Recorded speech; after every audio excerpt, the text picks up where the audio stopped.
Hey guys, this is James from TeaDB bringing you another Inbetweenisode. So today I am reviewing the .e Red Ribbon Tool.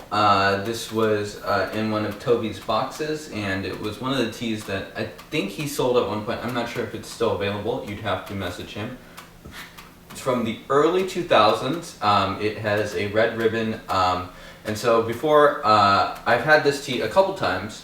And before I get going, tools are not really, they tend to not really be my style of tea.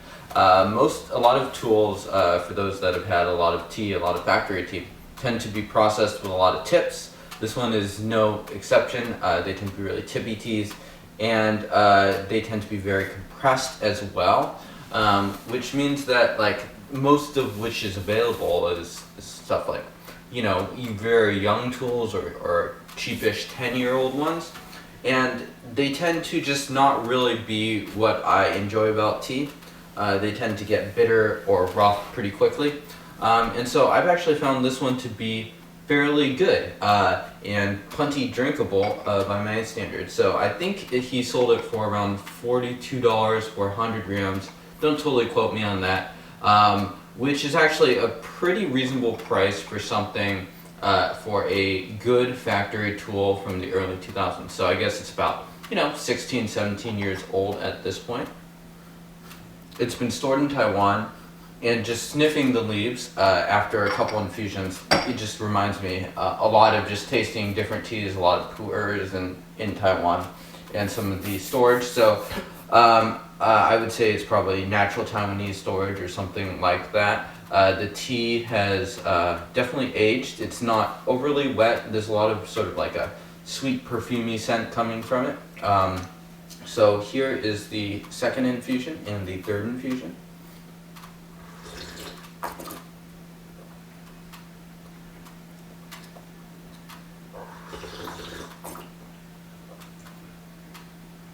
So there's sort of like an immediately like aromatic perfumey thing that's going on in the mouthfeel.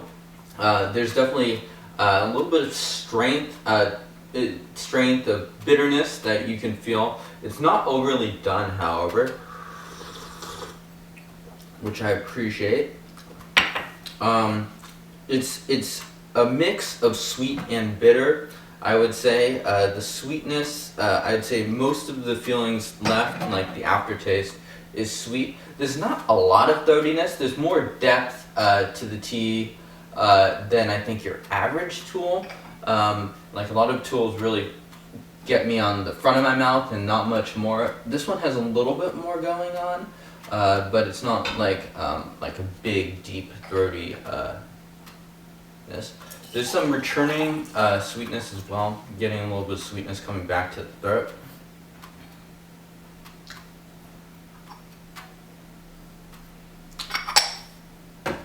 The leaves, meanwhile, have expanded, similar to a lot of the teas. I did one infusion off camera. This is second, third, fourth. So we're brewing up closer to sort of an orangish red at this point.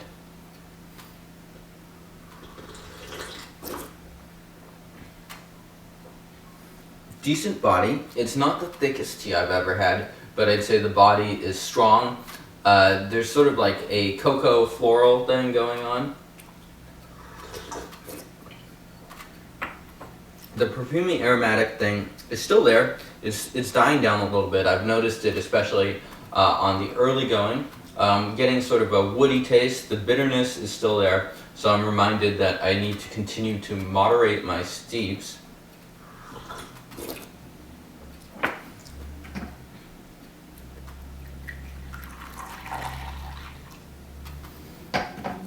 Going to slow down for a second, appreciate the aftertastes that are going on.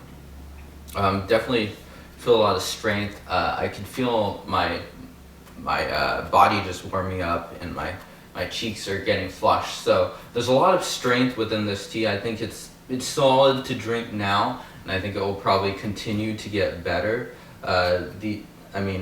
Stuff like these factory teas are good bets to age in a lot of ways.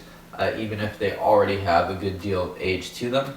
This might also be a decent tea. I've heard of some people going a little bit lighter on tools, like so instead of using my customary 5 grams, which I am doing, using something like 4 grams. And this tea, I'd say you could definitely go either way. I could see that as a effective way to sort of moderate the strength of these tools, because they do tend to get bitter or strong very quickly.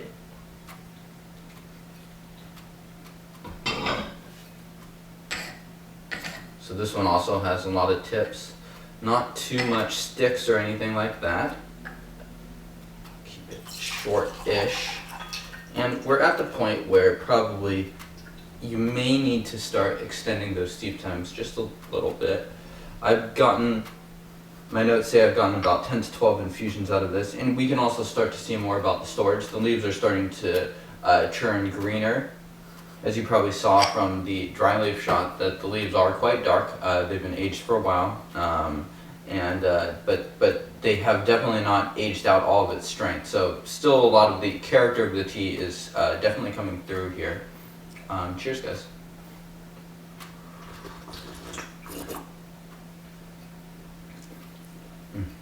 So continuing on, still probably even more bitter. I'm probably using a little bit too much of a heavy hand on these steeps. It's not bad, but these are strong brews. I was drinking some Lubao right before this, so in comparison, this tastes very strong. Lubao is very mellow, even though I was using more leaves for the Lubao.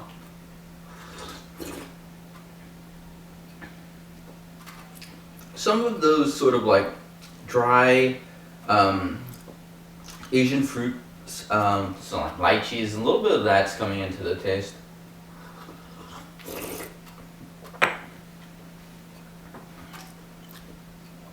So yeah, I would say that overall this tea definitely has my recommendation. It stands out amongst the many different tools that I have had and been very unsatisfied with.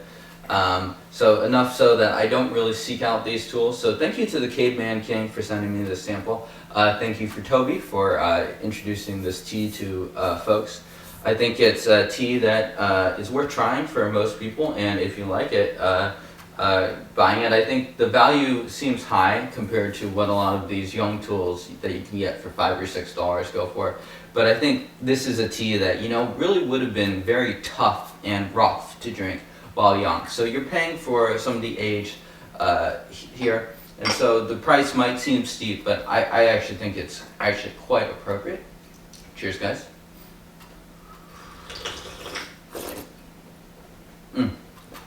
So just continuing to be very similar to the prior infusions.